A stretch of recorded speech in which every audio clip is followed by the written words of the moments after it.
میرا اللہ اس وقت کیوں نہیں سنتا جب میں مانگتا ہوں؟ بابا جی مسکرائے اور جواب دیا، وہ تیرے گناہوں کی سزا بھی اس وقت نہیں دیتا جب تو وہ گناہ کرتا ہے۔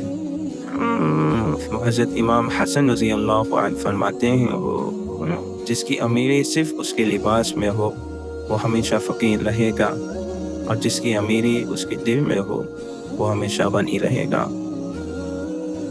اللہ تعالیٰ نے برائی کے کچھ تالے بنائے ہیں جن کی چابی شراب ہے، اور جھوٹ شراب سے بھی بدتر ہے۔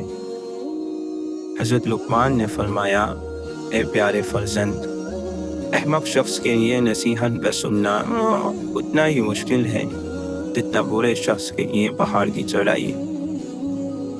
امام جعفر صادق رضی اللہ عنہ فرماتے ہیں، خدا کی مخلوق میں خدا کے نزدیک سب سے زیادہ بدتر شخص وہ ہے جس کی زبان سے لوگ ڈریں۔ حضرت علی رضی اللہ عنہ فرماتے ہیں، عقل مند اپنے آپ کو پست کر کے بلند مقام پاتا ہے، جبکہ جاہل اپنے آپ کو بڑا کر کے ذلت اٹھاتا ہے۔ ایک دوسرے سے بغض نہ رکھو، کیونکہ یہ خیر اور برکت کے زوال کا باعث ہے۔ جنت کو وہی حاصل کرے گا جس نے اپنے نفس کو تکلیف میں ڈالا۔ ہر عمل سوچ سمجھ کر کرو، کیونکہ ہر عمل کے اندر اس کا انجام یوں چھپا ہوتا ہے جیسے بیج کے اندر درخت۔ دن کی پہلی فتح فجر کی نماز پڑھنا ہے۔ نصیحت قرآن میں ہے اور سکون نماز میں۔ صبر کا اجر دیر سے ہی صحیح مگر اللہ کی طرف سے بہترین ملتا ہے۔ مجھے کسی سے کوئی گلہ نہیں اے اللہ، بس مجھے اس قابل بنا کہ کسی کو مجھ سے کوئی گلہ نہ ہو۔ اے اپنے بندوں سے جلدی راضی ہو جانے والے، اس بندے کو بخش دے جس کے پاس دعا کے سوا کچھ نہیں۔ جو ہے اس کی قدر کیجیے، پھر جو نہیں ہے وہ نہ آپ کو ڈرائے گا نہ غمزدہ کرے گا۔ جب اللہ کو پانے کے لیے نکلو گے تو راستے میں لوگ ساتھ بھی چھوڑیں گے، دکھ اور تکلیف کا باعث بھی بنیں گے۔ بس تم ہمت نہ ہارنا اور اس سوچ میں آگے بڑھتی جانا کہ اللہ تعالیٰ خود چاہتا ہے کہ تم اس کی طرف لوٹ آؤ۔ اللہ تعالیٰ قرآن مجید میں فرماتا ہے، ایک وقت آئے گا تبھی کافی لوگ بڑی تمنا کریں گے کہ کاش وہ مسلمان ہوتے۔ جھوٹ بندے کو اللہ سے دور کرتا ہے، اور جو شخص لگاتار جھوٹ بولتا رہتا ہے تو وہ اللہ کے پاس کذاب لکھ دیا جاتا ہے، اور اللہ تعالیٰ اسے ہدایت نہیں کرتا جو جھوٹا اور ناشکر گزار ہو۔ ہم ہمیشہ چھوٹے گناہوں اور اپنے سے چھوٹے لوگوں کو تب تک خاطر میں نہیں لاتے جب تک ان کا قد ہم سے اونچا نہ ہو جائے۔ اسلام کو سمجھ کر سیکھیں تو آپ کو پتہ چلے گا کہ اس میں کتنی وسعت ہے۔ یہ تنگ نظری اور تنگ دلی کا دین نہیں ہے، نہ ہی ان دونوں چیزوں کی اس میں گنجائش ہے۔ انسان کی بات دلیل نہیں ہوتی، دلیل صرف قرآن یا حدیث سے پیش کی جاتی ہے، کیونکہ یہ دونوں نازل خداوندی ہوتے ہیں۔ جب تمہیں تکلیف ہو اور دل افسردہ ہو تو دل میں رو لو، مگر زبان سے وہی الفاظ نکالو جو اللہ تمہارے زبان سے سننا چاہتا ہے۔ وقت گزرتا جا رہا ہے، چیزیں سوچ سمجھ کر صبر سے کرنی چاہیے، لیکن تاخیر سے نہیں۔ خدا ہمیں ہمارے ضعف کے مطابق آزماتا ہے۔ اگر یہ آزمائش بڑی ہے تمہارا ضعف بھی بڑا ہی ہوگا، یہ جنگ بڑی ہے تو فتح بھی بڑی ہوگی۔ تم جانتے نہیں وہ جانتا ہے، تمہارے اندر چھپی ہوئی طاقتوں کو باہر نکالنے کا سامان کر رہا ہے، اسے یہ کرنے دو، اس کے ساتھ تعاون کرو۔ مومن کبھی صبر کا دامن نہیں چھوڑتا، کیونکہ صبر ہوگا تو شکر ہوگا، شکر ہوگا تو امید ہوگی، اور امید زندہ رہے گی تو لبوں سے دعا نکلے گی۔ دعا کرو گے تبھی تو منزل تک پہنچنے کا راستہ ملے گا۔ عقل کی تعریف کیا ہے؟ بے عقلوں کے ساتھ گزارا کرنا۔ آپ اپنے آپ کو دانا کہتے ہیں اور نادان کے ساتھ گزارا کرنا نہیں آتا نادان تو آپ ہی ہیں۔ پسند کو چھوڑنا بڑا مشکل ہوتا ہے اور ناپسند کو قبول کرنا بڑا مشکل، اور یہ گر جانا اللہ کے بڑے شکر کا مقام ہے۔ دنیا کے تعلق سے آدمی اگر اپنا دل خالی نہ کر سکے تو اسے چاہیے کہ عبادت اور ذکر الہی کے ساتھ انس اور محبت رکھے اور اس پر جم جائے، اور اپنے دل پر خدا کی یاد کو ایسا غالب کرے کہ اللہ تعالیٰ کی دوستی دنیا کی محبت پر غالب ہو جائے۔ شیخ سعدی فرماتے ہیں، انسان بھی کیا چیز ہے، دولت کمانے کے لیے اپنی صحت کھو دیتا ہے اور پھر صحت کو واپس لانے کے لیے اپنی دولت کھوتا ہے، مستقبل کو سوچ کر اپنا حال ضائع کرتا ہے، پھر مستقبل ہی میں اپنا ماضی یاد کر کے روتا ہے۔ جیتا ایسے ہے جیسے کبھی مرنا نہیں، اور مر ایسے جاتا ہے جیسے کبھی جیا ہی نہیں۔ شیخ سعدی سے کسی نے پوچھا، حال کیسا ہے؟ جواب دیا، اللہ کی نعمتیں کھا کھا کر دانت ٹوٹ گئے ہیں، مگر زبان اس کی ناشکری سے باز نہیں آتی۔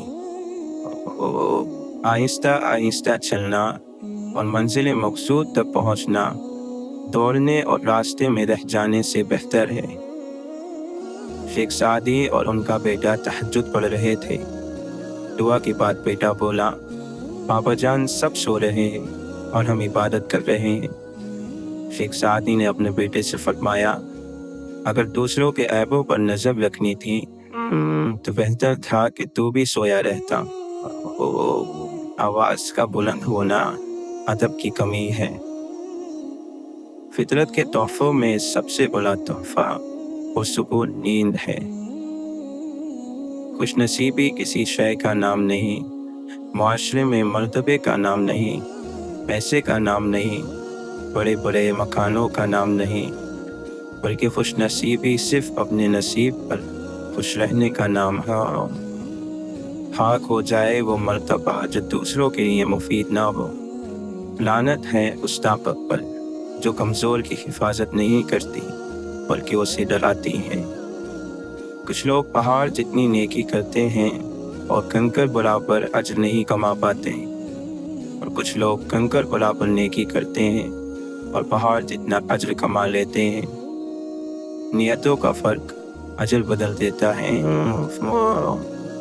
اپنے دل کے دروازے پر دربان بن کر بیٹھو، سوچو کیا آ رہا ہے اور کیا جا رہا ہے۔ اگر دل میں رکھنے کے قابل ہیں تو رکھو، اگر نہیں تو نکال دو۔ فضا کا شکوہ مت کرو، غم کے ساتھ یوں چلو جیسے کوئی اچھا دوست۔ اس کو سنو کیا کہتا ہے۔ بسا اوقات غار کی تنگی اور اندھیرا وہ راستہ کھولتے ہیں جو ہم چاہتے ہیں۔ مولانا رومی فرماتے ہیں، اگر آپ کو ہر مادی چیز کی قیمت معلوم ہے، اگر اپنی قدر معلوم نہیں، تو اس سے بڑھ کے بے وقوفی کیا ہوگی۔ انسان کی تدبیر اور کوشش ایک جال ہے جس میں وہ خود ہی پھنس جاتا ہے۔ فرعون کی تدبیر اور کوشش اسی قسم کی تھی۔ وہ بنی اسرائیل کے بچوں کو قتل کرتا رہا، لیکن جس کو وہ مارنا چاہتا تھا اس کو اپنے گھر میں پالتا رہا۔ گفتگو سے سمجھ بوجھ میں اضافہ ہوتا ہے، لیکن تنہائی وہ مدرسہ ہے جہاں عظیم ذہن بنتے ہیں۔ خلوص کا دانہ اللہ کی سرزمین میں بو دے تاکہ نہ اسے چور چلا سکے نہ کیڑا لگے۔ شیطان دل میں فقر کے وسوسے پیدا کرے تو اسے لا حول کی دیمک لگا دے۔ بندے کا کام تو بندگی ہے، اس کے مقبول یا مردود ہونے کے چکر سے اسے کیا کام۔ اللہ کے کام بے چوں چلا کرنے چاہیے۔ اللہ ہمارے دلوں پر روحانی راز لکھتا ہے، اور وہ راز ہمارے دلوں میں خاموشی سے کھلنے کا انتظار کرتے ہیں۔ اندھا وہ نہیں جو باہر کی دنیا نہیں دیکھ سکتا، اندھا وہ ہے جسے اندر کی دنیا دکھائی نہیں دیتی۔ تھوڑی دیر کے لیے قبرستان جا اور خاموشی سے بیٹھ اور ان بولنے والوں کی خاموشی کو دیکھ۔ لوگ ڈھونڈتے رہ گئے کامیابی کو،